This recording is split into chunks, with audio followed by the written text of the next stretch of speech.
Bonjour à tous, j'espère que vous allez tous bien. Je reviens sur le procès de Yann Lemercier.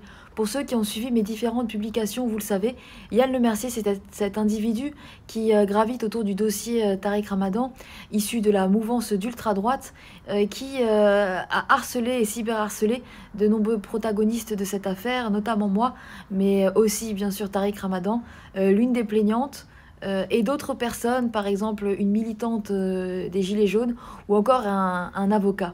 C'est en fait un homme qui n'a pas agi seul, nous le savons aujourd'hui. C'est un homme qui avait des personnes derrière et comme l'a dit une avocate durant le procès, qui était missionnée pour harceler et cyberharceler. Que ce soit dans le dossier de Tariq Ramadan ou que ce soit dans d'autres dossiers.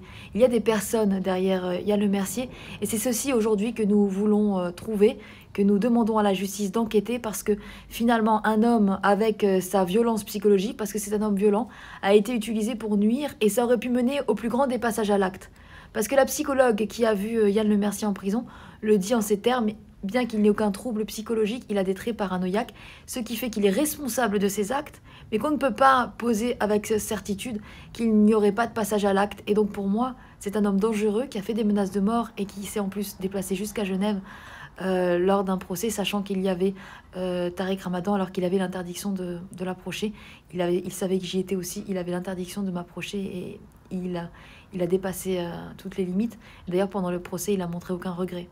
Le procès a été important parce qu'il a amené de nombreux éléments.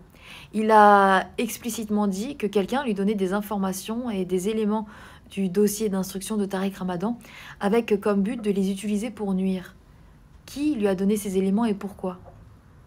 Cet homme-là, c'est celui qui, en passant par moi, m'a demandé de faire passer à Tariq Ramadan un message que si Tariq Ramadan lui donnait une certaine somme d'argent, il ne diffuserait pas des éléments qu'il avait reçus à l'époque d'une des plaignantes, qu'il comptait diffuser dans les médias, des éléments qui n'avaient rien à voir avec la question du viol.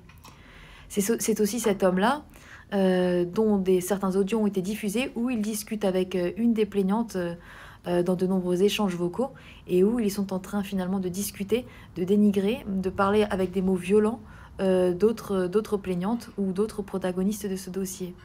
C'est un homme qui le dit lui-même, il est en lien, c'est ce qu'il a dit dans l'audition de la police avec toutes les plaignantes. Et là, je parle que du cas du dossier Tariq Ramadan. Dans l'autre dossier d'un des avocats, il a été aussi nommé une autre personne qui serait derrière tout ça et qui aurait poussé Yann Lemercier à harceler. Alors, qui s'amuse à pousser une personne, entre guillemets, dangereuse, à en harceler d'autres ? Fort heureusement, aujourd'hui, il est en prison, mais l'affaire ne s'arrêtera pas là.